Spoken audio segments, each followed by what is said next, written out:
Welcome to the 129th season of the Canadian Club Toronto, Canada's podium.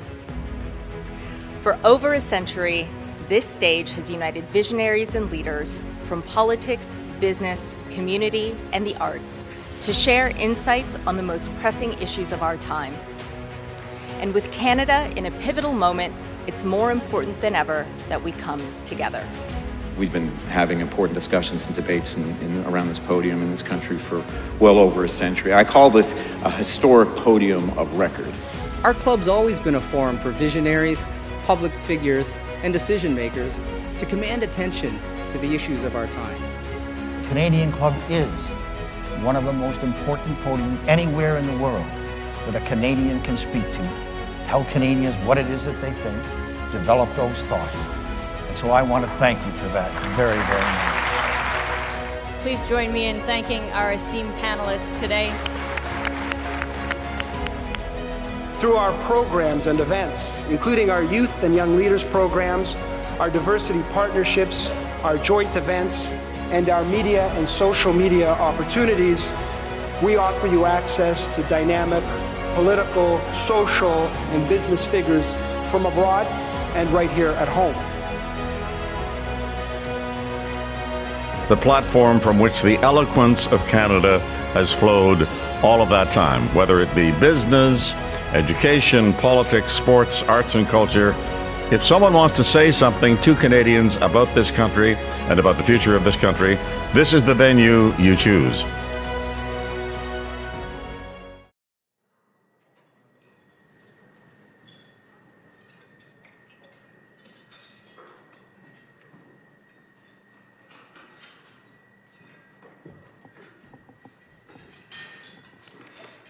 Welcome back, everyone. Warm welcome to those of you joining us online. Before we dive into today's discussion, I'd like to once again express our gratitude to the Business Council of Canada, not only for their partnership in presenting today's event, but also for their ongoing advocacy to strengthen Canadian competitiveness, investment, and economic strategy. Canada stands at an inflection point. As our Prime Minister said last week at Davos, the old world order is not coming back. It's not a warning, it's a wake-up call. For Canada to remain a sovereign, prosperous, and secure nation, we must act now and act together. Our ability to build infrastructure, to align supply chains, to move our products to global markets is no longer a competitive nice-to-have. It's a national imperative. That's why today's conversation matters. This panel brings together the voices of industry, of labor, of business strategy, precisely the kind of alignment that will determine whether Canada wins in this new landscape. And this is why we at the Canadian Club Toronto exist, to convene the conversations that shape our nation. In times of change, that role becomes even more critical. We bring together the voices that matter, the partnerships that drive progress, and the ideas that push Canada forward. We'd like to thank our event sponsors, the Toronto Port Authority and the Vancouver Fraser Port Authority, for their commitment to building the infrastructure that underpins Canada's future.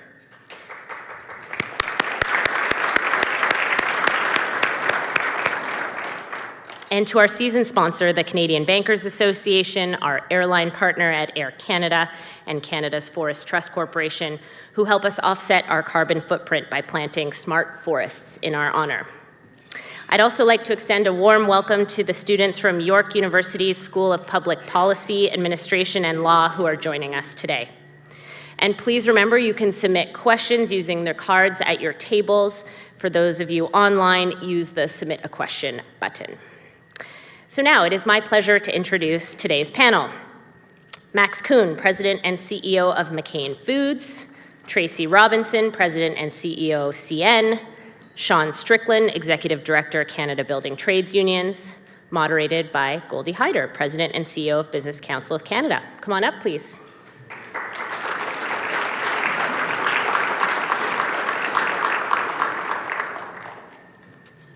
Go this way.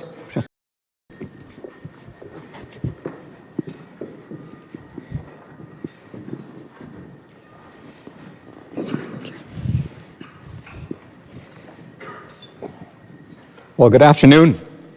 Let me just say, first of all, to the City of Toronto, what a great job cleaning up the snow. And the Albertan in me has never forgotten that one time you called the Army to do that. So it's good of you that you didn't need to do that this time around, but truly a great job. And thank you all for making your way here as well. It's an important conversation. I think the setup that Kathleen has given us is this is a moment. Prime Minister has called it a moment. It's a seminal moment in the life of our country. And I've often said that, you know, we should thank the President for doing what no Canadian has been able to do. Unite us, you know, East and West, French and English, urban and rural.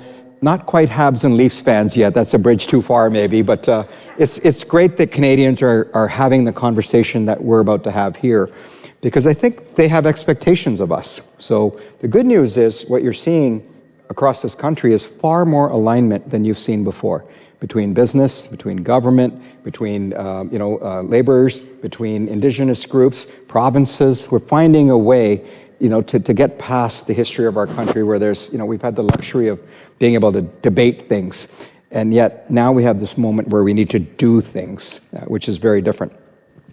One of the agendas that was referenced was the importance of the investment crisis that we face. We need more investment in our country. The Prime Minister set a goal to say $1 trillion worth of investment from Canadian companies as well as foreign investors to come into Canada over the course of the next 5 years. That is an extremely ambitious target. It's doable, but it's ambitious. And then the idea of diversifying, our trade from the United States by more 50% of our exports going outwards to other countries in the next 10 years. Again, we should be doing that. We should have been doing that. So what got in the way? Well, we know what got in the way. What got in the way is we've really struggled with building hard infrastructure. Our Canadian corporations that are in the services industry have been leaders in around the world in successfully taking their services outwards because they don't rely on the hard infrastructure that's necessary. But people like our panel today are right there in the heart of the need for infrastructure to be able to move their products, their goods that are in global demand. You know, you go across this country, whether it's your forestry industry, whether it's, you know, oil and gas, whether it's potash, whether it's uranium, whether it's all the agriculture products, the seafood products, critical minerals, the list goes on and on and on. And when I travel, and we've done some of this with the Prime Minister, the question he gets asked is, you know, are you going to be able to get it to us? And so that's part of the reason we put this panel together here. And I want to just get a sense from each one of you, starting off, of course, ladies first, Tracy, to give us a sense of where do you feel we are? Where are we now? And how do you see us moving from where we are to where we need to get to? From a supply chain perspective? Yeah, from the infrastructure and supply chain perspective. As a country, are we able to meet the demand? Listen, supply chains are capable of doing anything, given enough advance notice of what they're going to be asked to do. And I would say in Canada, we've had long established trade flows. You know, most of that has been between Canada and the United States, but certainly, you know, if you're ever in, you know, the ports across the country, you'll see lots of global kind of trade as well. And so we've set up that way. Right? And right now we're in a very volatile period of time with lots of questions around what's going to happen to Canada-U.S. trade in particular. Certainly we have questions about trade with China and trade with India.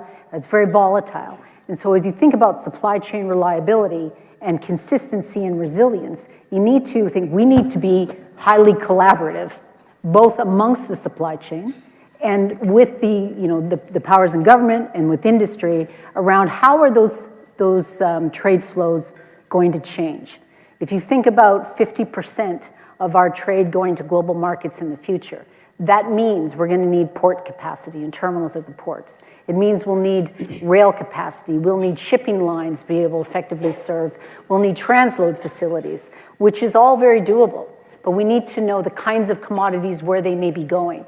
So this has got to be a universal conversation amongst us around what are the goods that will be shipping around the globe. The good news is that Canada is the home of resources and goods that the world needs.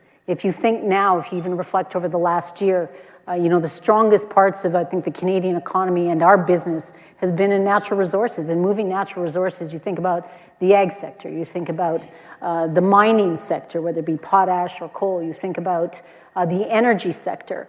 There's great strength in these industries, in these markets, and most of that business is exported, whether it's to the United States or offshore.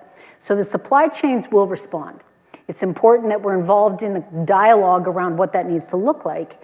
Equally important that we move as one, that we collaborate, because the supply chain can only move at the speed or at the capacity as the slowest moving piece of the supply chain. And so that means that, as we put in capacity at a port terminal, we need to have the rail capacity to get there.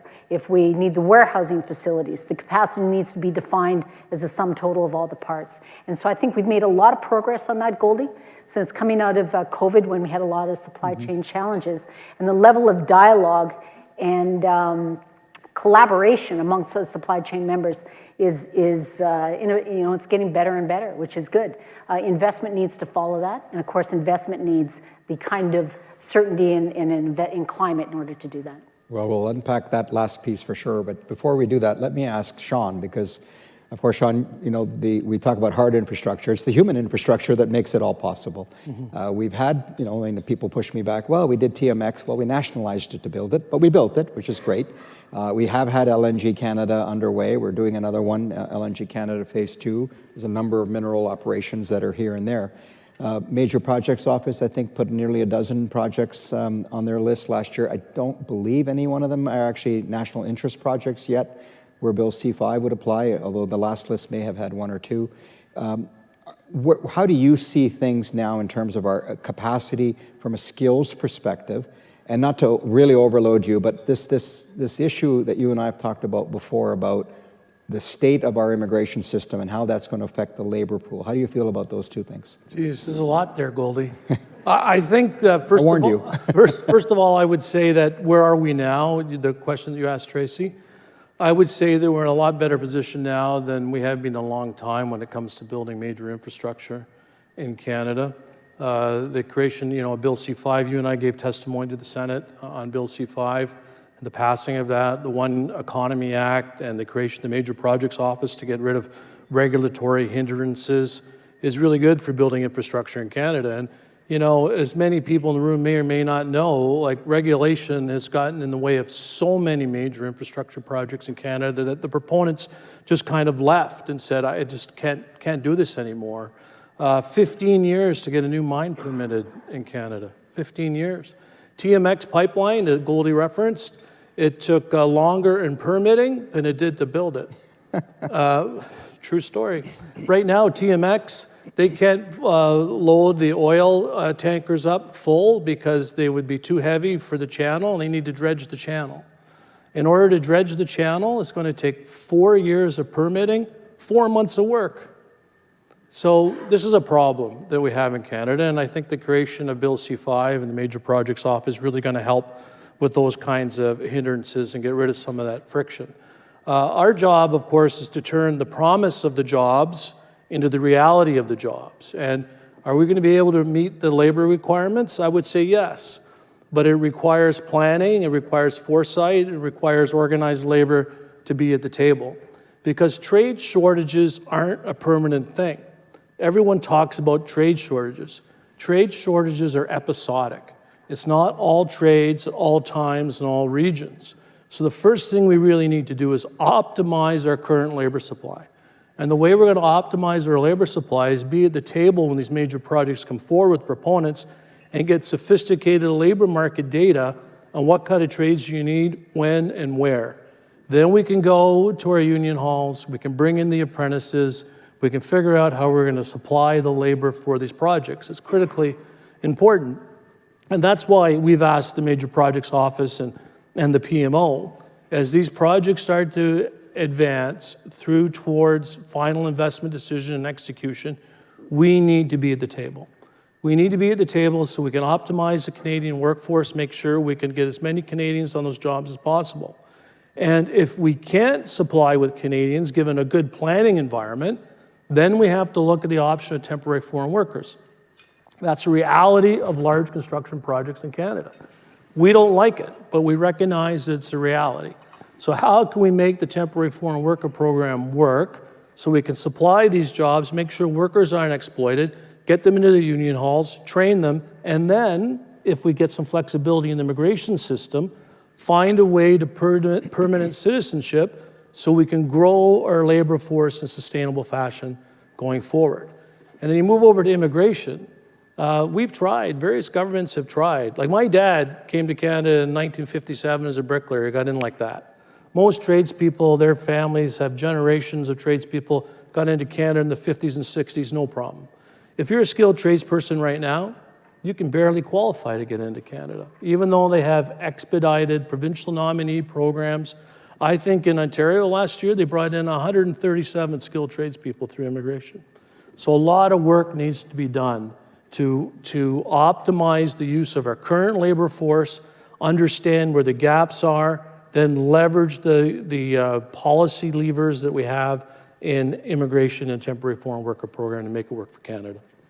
Very insightful. Thank you for that. Max, now, of course, McCain, well-known brand, not just here, but around the world. I mean, almost everywhere I go, I come across it.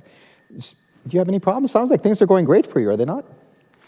Well, we're living in interesting times where supply chains are getting disrupted with tariffs and the uncertainty that comes from that. Maybe a bit of context about our business. Since we're a private business, it's not that well understood. So McCain is a proudly Canadian company, family-owned. We started in New Brunswick, but today we sell in 160 countries in the world. We produce on 5 continents with about 50 factories. We actually have a transportation division here in North America. 90% of our business, though, is in food. Most of that is in our potatoes, which we're most known for. And our business is actually more food service than retail. So 75% of our revenues are with food service operators. And our business model is one of really growing our domestic markets around the world, but also exporting. And that's because if you look at where potatoes grow, at least the potatoes that we need, it's essentially in the Northern Hemisphere between the 42nd and the 52nd parallel. So in some countries are big enough for us to build a plant there, build the market locally, build a brand locally, and others we have to export towards. And so we've invested a lot in Canada to make it one of our export hubs. We just completed our biggest investment ever. So to the $1 trillion, we're a small drop, but we're just completing, as we speak, a $650 million investment in Alberta in a state-of-the-art production facility. And the purpose of that is supplying the Canadian market, but supplying the Asian markets, Latin American markets, and the US markets. So for investment like that, of course, we make plans based on a certain assumption of geopolitics and tariff situation. Well, these days we have to rerun those models on a weekly basis. So as you can understand, that's creating a new muscle, I would say, in an organization like ours to be able to keep growing, keep investing, and yet making a lot of scenarios based on how things can shape up. And that unpredictability is not good, right? Yeah. Now, in terms of the resiliency of our supply chains, right, and where we see things today, there seems to be public consensus in many ways on move with not just ambition, but with speed, do things faster. How can we get out of our own way when it comes to sort of the federal, provincial nature of we're a country that has trade barriers on each other. You know, we're fighting like mad about tariffs against us from the Americans, but we actually put them on ourselves for the last 50 years. How do we reconcile this at a time in which the public has high expectations, but the process doesn't seem to be able to keep up in developing that supply chain resiliency? Are you concerned by that? Well, if you look at food specifically, there's a federally governed, food safety is federally governed. It's the Canadian, or Safe Food for Canadian Act. But then in 2025, the Mutual Recognition Agreement excluded food, right? So what it means is we've not really changed the environment for food producers. So if you produce food in Ontario and you want to export to another province, you'll need different food safety standards. You'll need different labels, different packaging sometimes. You'll need different certificates, inspection regimes, audits, etc. So it's actually easier to export out of Canada than to the province next door. So that's a missed opportunity, right? Only in Canada.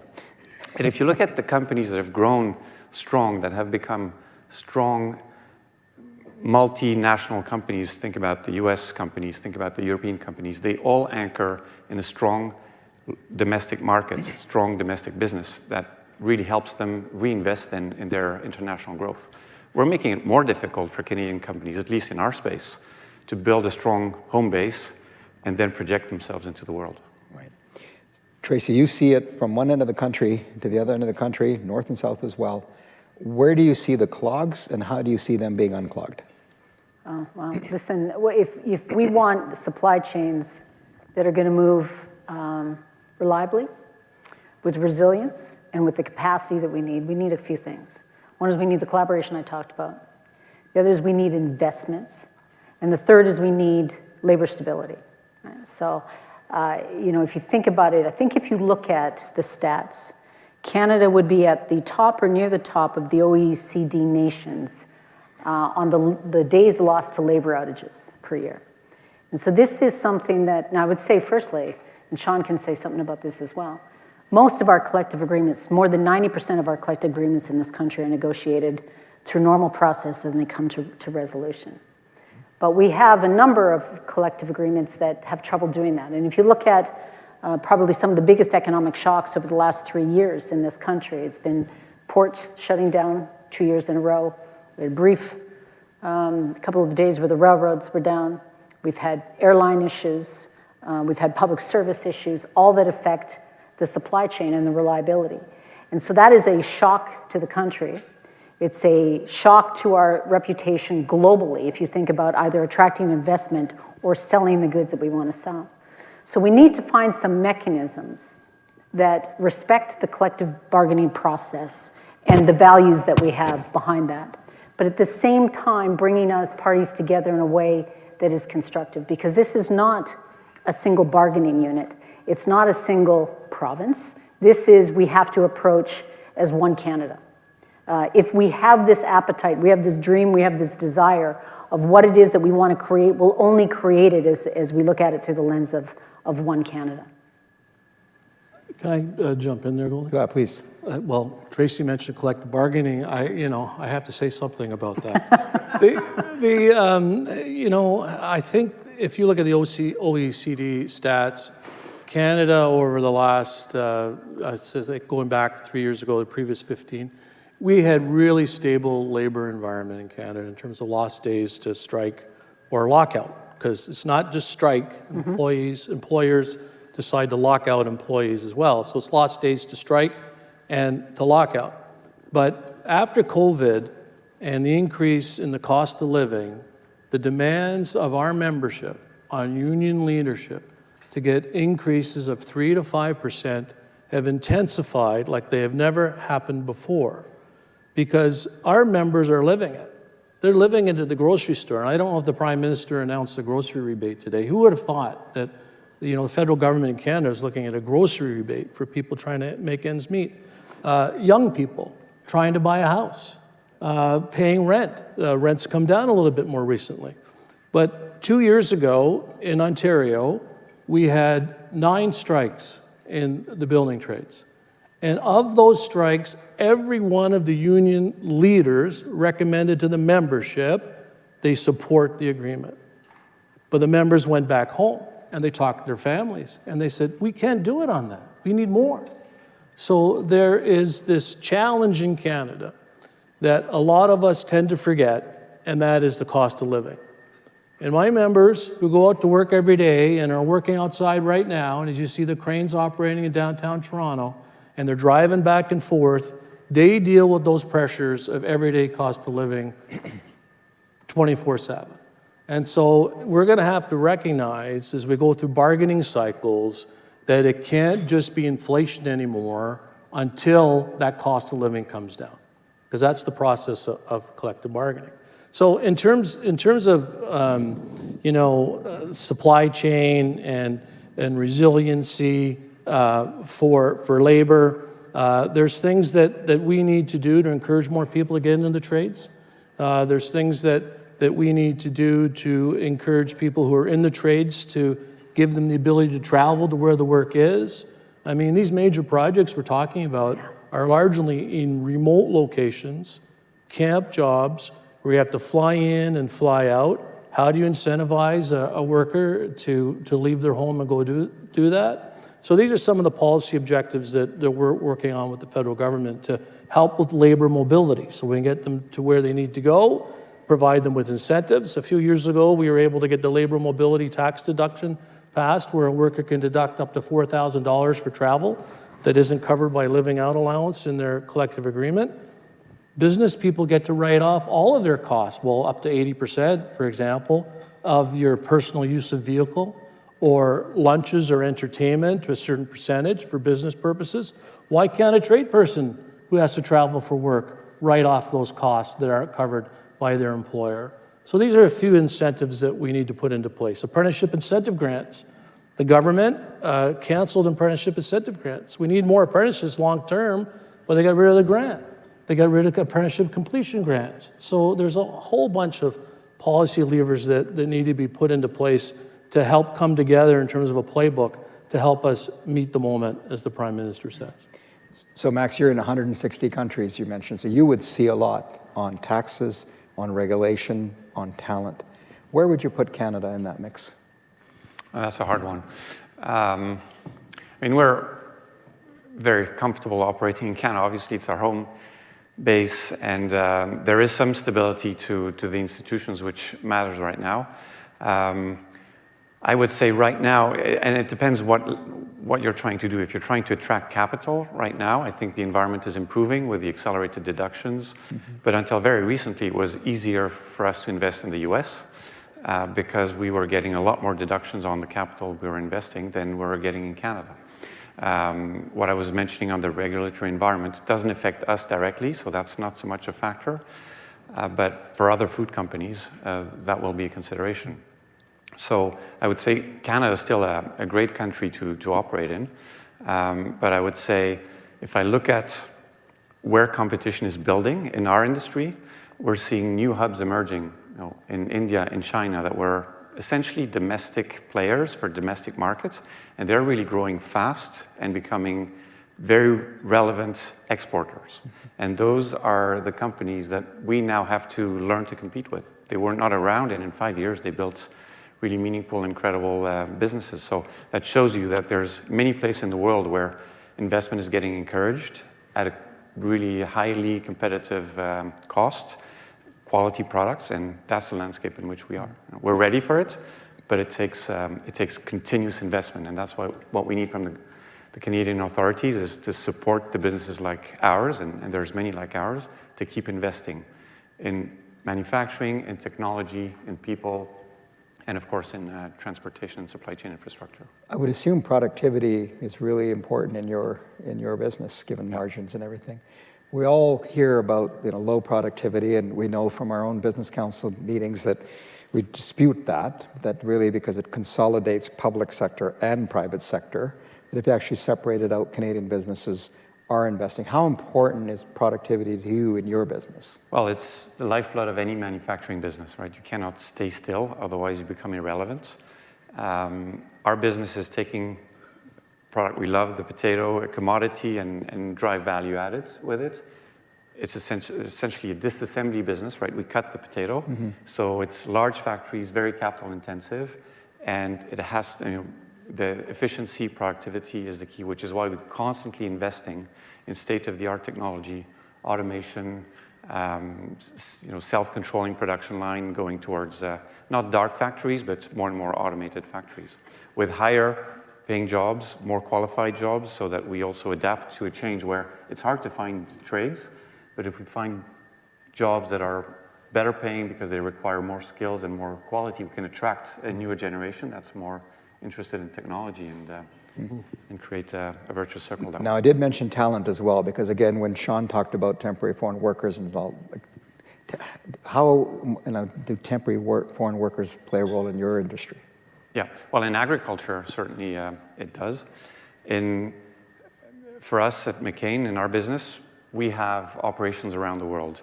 We love developing people, sending them to different assignments from Canada to Europe to India to China to wherever we want to grow our business.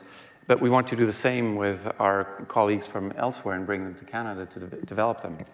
We also want to hire people that bring capabilities that we don't have in technology, in biogenetics, etc.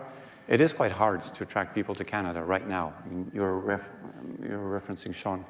Getting permanent residency right now is for people that come to Canada is a black box. You know, it's impossible to know when people will get their permanent residency. It sounds very tactical, but it's a big deal because if you come to Toronto or to Ontario, you can't buy a house. Can't buy a house without it, right? So how do you attract people when you tell them, well, we really want you to stay, but we can't really tell you how things are going to pan out. Or where you're going to live. Yeah. So those are little, it's more than a tweaks, but important policy considerations to make Canada a competitive place because there's a war for talents in any industry. We want to attract the best of Canada to be able to grow in the country and grow our companies. Now, I don't know if any of you heard, but last week the Prime Minister made splash all over the world with his speech in Davos. And one of the things, of course, that he talked about is sort of the emerging world in which we're effectively superpowers are going to be driving a lot of the environment in which we middle powers all have to operate. I don't want to get into the geopolitics of all of this, but I want to get into the fact that the U.S. and China are important markets to Canadian businesses, right? What do you see, Tracy, when it comes to your business? How important is the U.S. versus China, and how do you manage what's going on in the world that we have no control over? I would say it's the biggest issue. I think the biggest issue for our business, but also that means we have the privilege of serving most of the industries in Canada and North America. So what we feel is just a reflection of what those industries feel. And so what's happened over the last year with tariffs and the volatility around trade flows has, I think, kept investment at bay. Investment's important to continue production and to increase production and to take us to have us achieve the vision that we want. And so, you know, if you think about the natural resources that I spoke about, those go around the world, and that's critically important. And we all sign up to the aspiration of this country to have 50% of our exports or our trade go on a more diversified basis. It's an important aspiration, it's an important plan, and I know that Prime Minister Carney is very focused on it. But what is most critical for the economy of this country is our relationship, our trade relationship right now between Canada and the U.S. And so this is important that we focus on this as well. It's not a or, it's an and. And, you know, if we think about 75 to 80% of our trade goes between Canada and the United States, certainly for us, 30% of our volume goes across the Canada-US border, so that's important business. And it can't be the idea here, the aspiration, is that we trade with everyone. We have healthy trade relationships across the globe. We're very supportive of that. But in that effort, all I'm saying is we can't forget the most important one. Even in our vision down the road, 50% of our trade will be with a single country, and so we need to pay attention to that. The North American trading relationship is critical now and in the future. So we're very, very supportive of the diversification. We have the best port access, whether it's on the West Coast with Prince Rupert and Vancouver, it's in Montreal, it's in the East Coast in Halifax and Port of St. John. So we are ready for the diversification strategy, but we must not forget our most serious trading partner. Before I ask Sean on that, Max, what do you feel about the China-US question? Well, just looking at our business, it's in China, we operate in China for China. We export out of China for Asian markets. The US is our largest domestic market in the US. We supply it from the US, but also from Canada. So that border is very important to us as well. So I would completely echo what Tracy says. Maintaining CUSMA is really a key policy priority. Now I know it's not it's going straight to be line. It's not a straight line to a revision of the agreement, but that's an essential element in certainly in our supply chain. And for us, it's really as Tracy said, it's been 50 years since our company has been doing the and. Actually, what I find really interesting is that the McCain brothers, when they started, Florenceville, where the company started, is 15 kilometers from the US border. But their first geographic expansion was to the UK, and then to Holland, and then to France, and then to Australia. And only 30 years later did they cross the border that was right there, right? And so I think it tells the story of that diversification has a lot of opportunities for Canada. But in the end, the US is still our biggest market today for us. It's important to combine both and understand that preserving that relationship is paramount. Mm-hmm. So Sean, obviously, the audience knows the USMCA is not just about tariffs. It's got 34 chapters, it's got side agreements and so forth. And a big part of it is not just competitiveness, but also labor. You go down there, you have your counterparts and colleagues down there. How are you feeling about this issue in terms of the labor side? Well, I can say that my colleagues in the U.S. Like our prime minister better than they like their president. I can tell you that much. And it's an unbelievable dynamic in the U.S. Right now in terms of, we see all the stuff between Canada and the U.S., but the canceling of projects, President putting family members on boards of companies, making investments in Intel and in mining companies, and it's just really absolutely unparalleled. And so that's destabilized the world.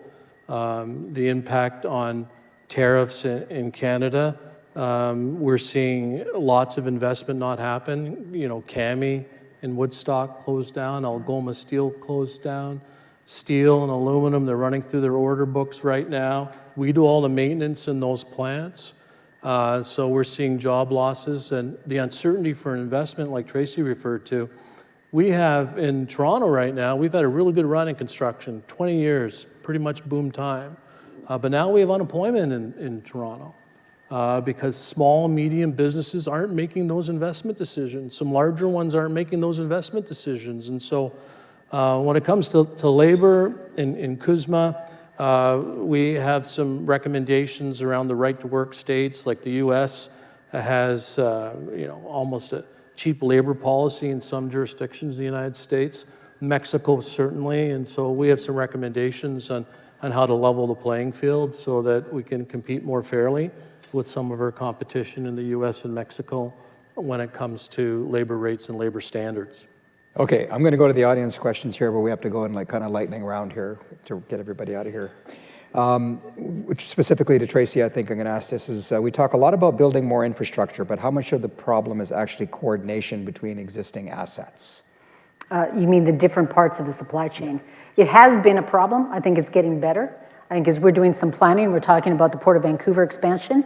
When we've got construction going on right now on our line between Jasper and Vancouver to support what's been a tremendous growth in volumes through the Port of Vancouver. And that can only be done in conjunction with the port, with our associate railroad, with all of the terminals in Vancouver. So we're at the point where it doesn't make sense to do anything unless you've coordinated. So I think we've made a lot of strides, some of it with the port authorities and with government at the table to talk about what are the effective capacities of each piece.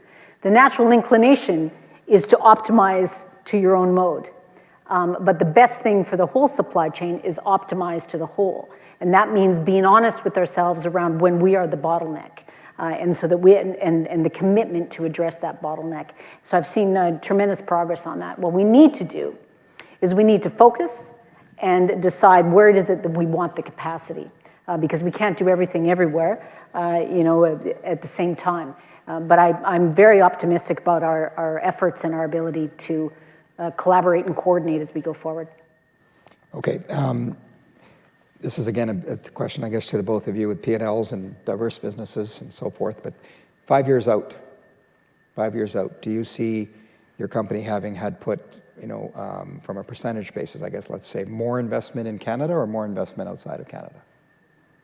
I mean, you got 159 other places, so that's not a fair question to you.